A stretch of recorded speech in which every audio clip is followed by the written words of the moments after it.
Você já se sentiu preso? Como se estivesse correndo em uma esteira, se esforçando ao máximo, mas sem nunca sair do lugar, especialmente quando o assunto é sua vida financeira. Você ora, você busca a Deus, você trabalha duro, mas no final do mês a ansiedade bate na porta. As contas parecem se multiplicar e a paz que você tanto almeja parece um sonho distante. Talvez você olhe para sua situação e se pergunte em silêncio: Deus, onde o Senhor está nisso tudo?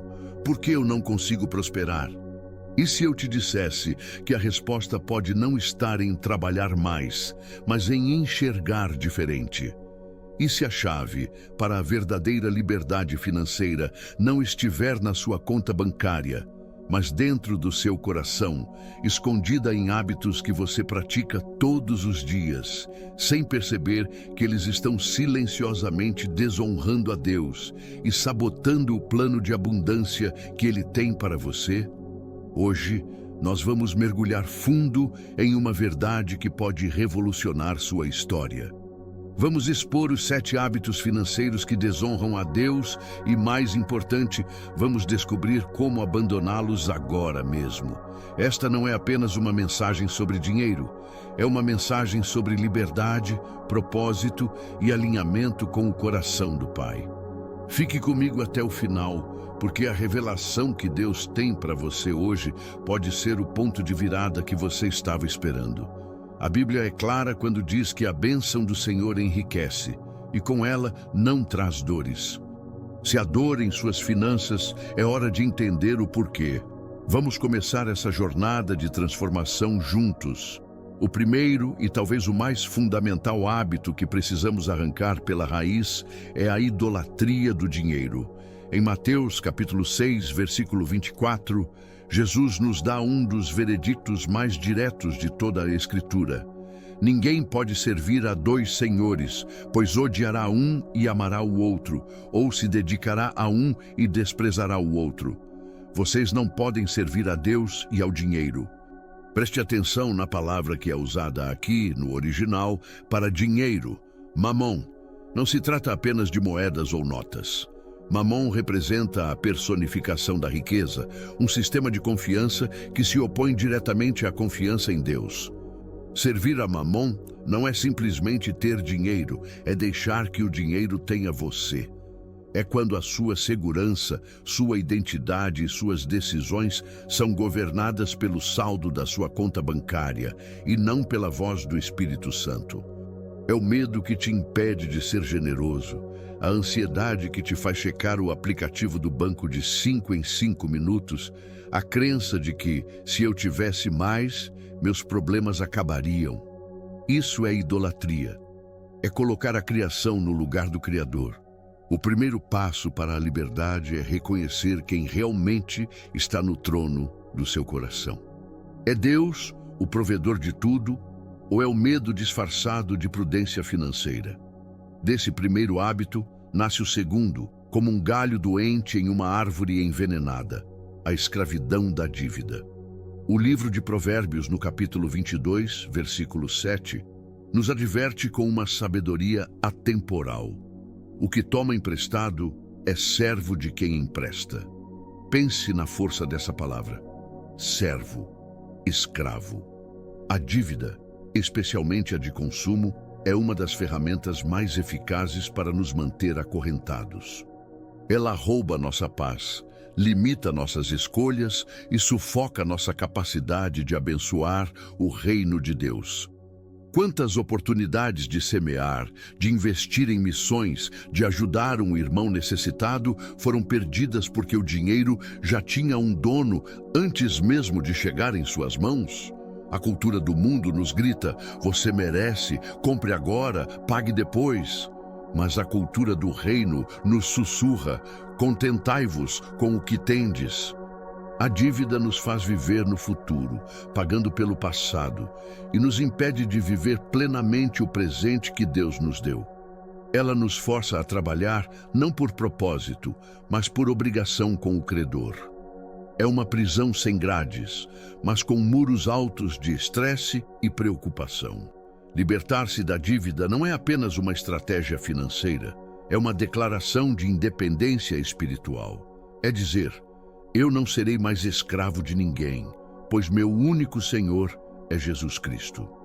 Já desvendamos 2 hábitos poderosos que nos afastam do propósito de Deus. Mas o próximo é ainda mais sutil, porque ele se disfarça de desejo legítimo e pode estar morando no seu coração sem que você perceba. Estamos apenas começando a desvendar o caminho para a verdadeira prosperidade. Fique comigo, porque o que vamos ver a seguir pode expor a raiz de muita da sua insatisfação. Nós já expusemos a idolatria que nos faz servir ao dinheiro e a escravidão da dívida que nos acorrenta. Agora, vamos mergulhar em um hábito que talvez seja o ladrão de alegria mais comum em nossos dias: o murmúrio do descontentamento. Este é o veneno da comparação, a doença do se ao menos. Se ao menos eu tivesse aquele carro, aquela casa, aquele salário, então eu seria feliz. Vivemos em uma era onde as vitrines são as telas dos nossos celulares.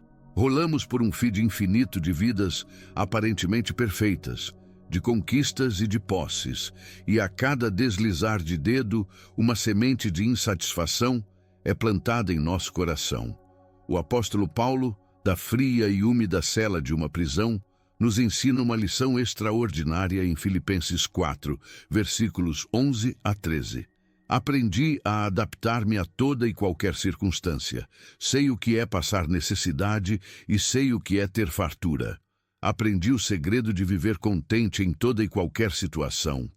Tudo posso naquele que me fortalece. O segredo de Paulo não era a ausência de problemas, mas a presença de um contentamento que não dependia das circunstâncias. O descontentamento, por outro lado, é uma afronta direta à soberania e à bondade de Deus. É como dizer, em outras palavras, Senhor, o que tu me deste não é suficiente. Tu erraste na minha porção. Lembre-se do povo de Israel no deserto. Deus enviava o maná, o pão do céu, todos os dias, mas eles murmuravam, sentindo falta das panelas de carne do Egito, esquecendo-se de que lá eram escravos. A ingratidão nos cega para o milagre diário e nos faz sentir saudade da nossa própria escravidão. Como você tem experimentado a presença de Deus na sua vida?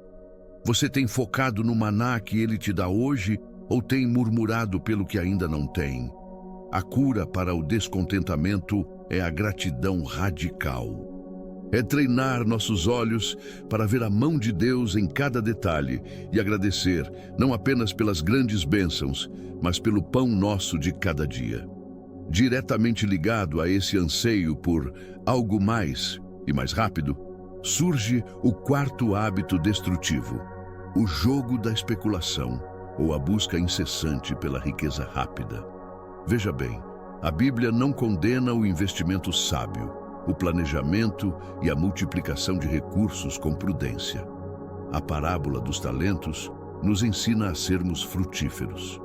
O perigo mora na motivação do coração. O hábito de especular nasce de um desejo impaciente de pular o processo que Deus estabeleceu, o de semear e colher com diligência.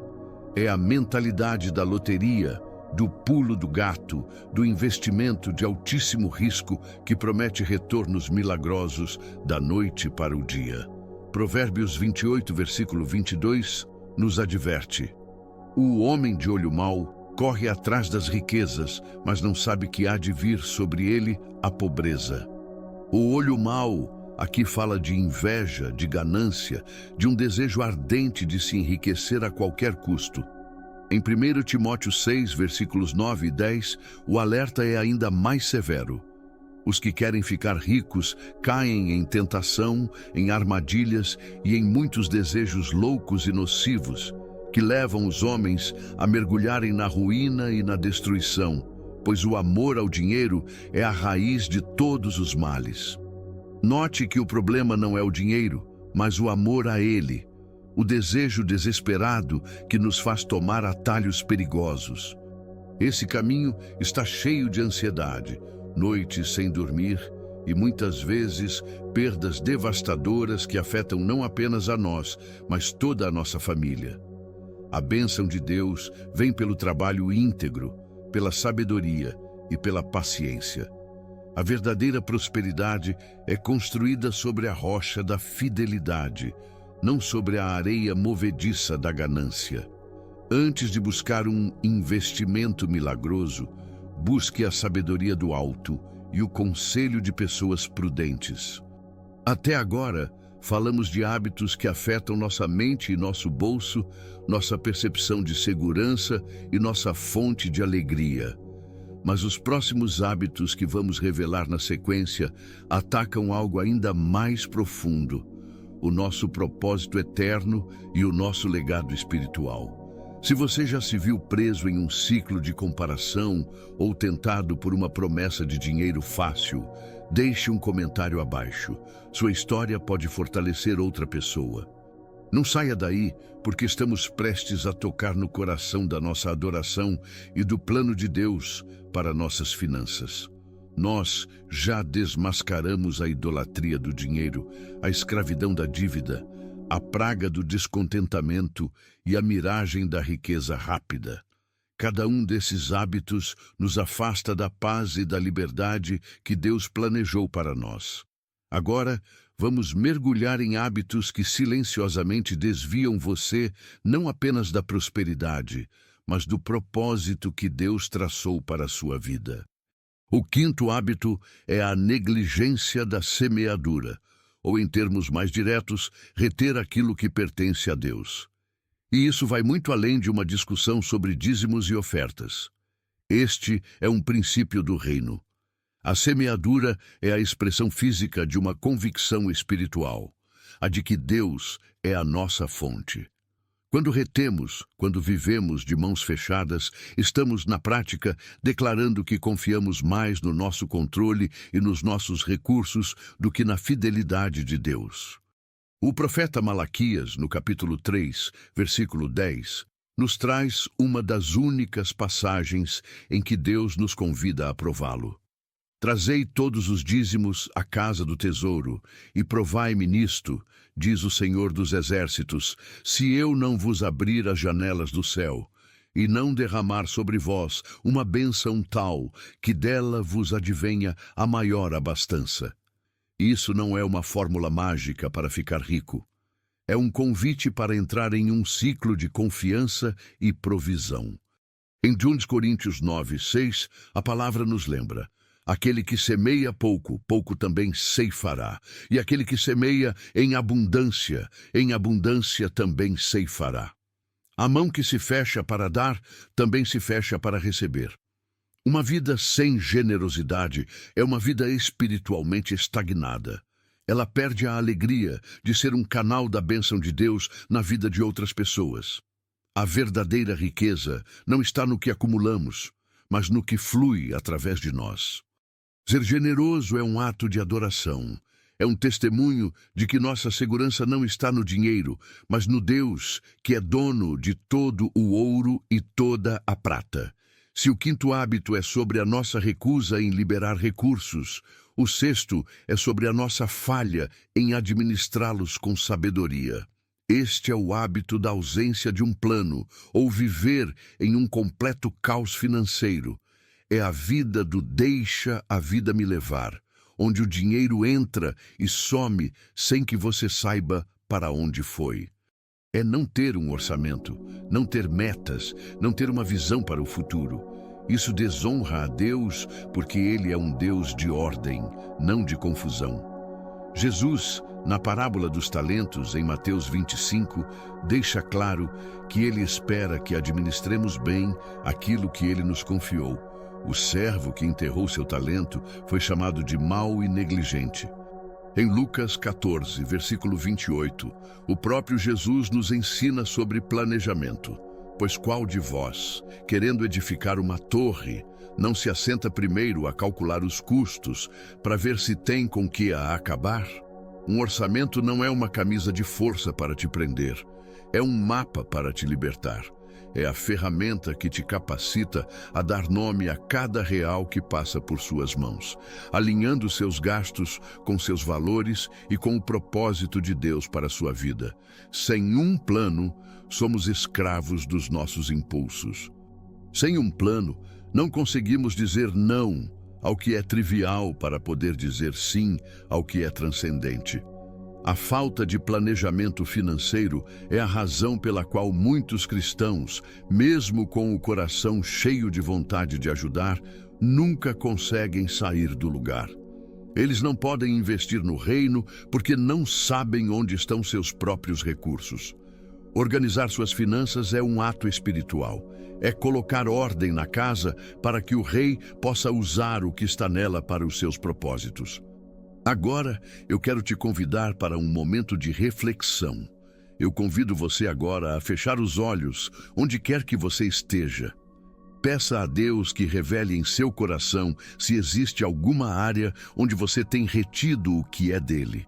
Peça a Ele que te dê a sabedoria do alto para organizar os recursos que Ele te confiou. Senhor, quebra em nós o espírito de escassez e libera sobre nós um espírito de generosidade e de boa mordomia. Revela a tua verdade em nossas vidas, em nome de Jesus. Identificamos 6 hábitos que nos afastam de Deus. Cada um deles é uma corrente que precisa ser quebrada. Mas o 7º, o último, é o mais perigoso de todos, porque ele se disfarça de sabedoria, de prudência e até mesmo de espiritualidade. Na parte final deste vídeo, vamos expor essa armadilha final e entregar o mapa completo para a sua verdadeira liberdade financeira e espiritual. Você chegou até aqui, não desista agora. A maior revelação ainda está por vir. Nesta nossa jornada, arrancamos as máscaras da idolatria, que nos faz servir ao dinheiro, da escravidão da dívida, que rouba nossa paz, da ingratidão, que cega nossos olhos para as bênçãos, da especulação, que nos desvia pelo caminho da ganância, da retenção, que fecha as mãos que Deus quer usar, e da falta de plano que nos mantém no caos. Chegou a hora de confrontar o último e mais sutil inimigo da nossa prosperidade espiritual. O 7º hábito é o acúmulo pelo medo, a tendência de confiar na provisão própria e não na de Deus. Este é o hábito mais perigoso porque ele se disfarça de sabedoria. O mundo chama de prudência extrema, mas o céu chama de falta de fé. Não estou falando de ter uma reserva de emergência ou de planejar a aposentadoria. Isso é bíblico e sábio. Estou falando daquele acúmulo que é motivado pelo medo do futuro, pela ansiedade que sussurra, e se Deus não suprir? Jesus nos conta em Lucas 12 a parábola do rico insensato.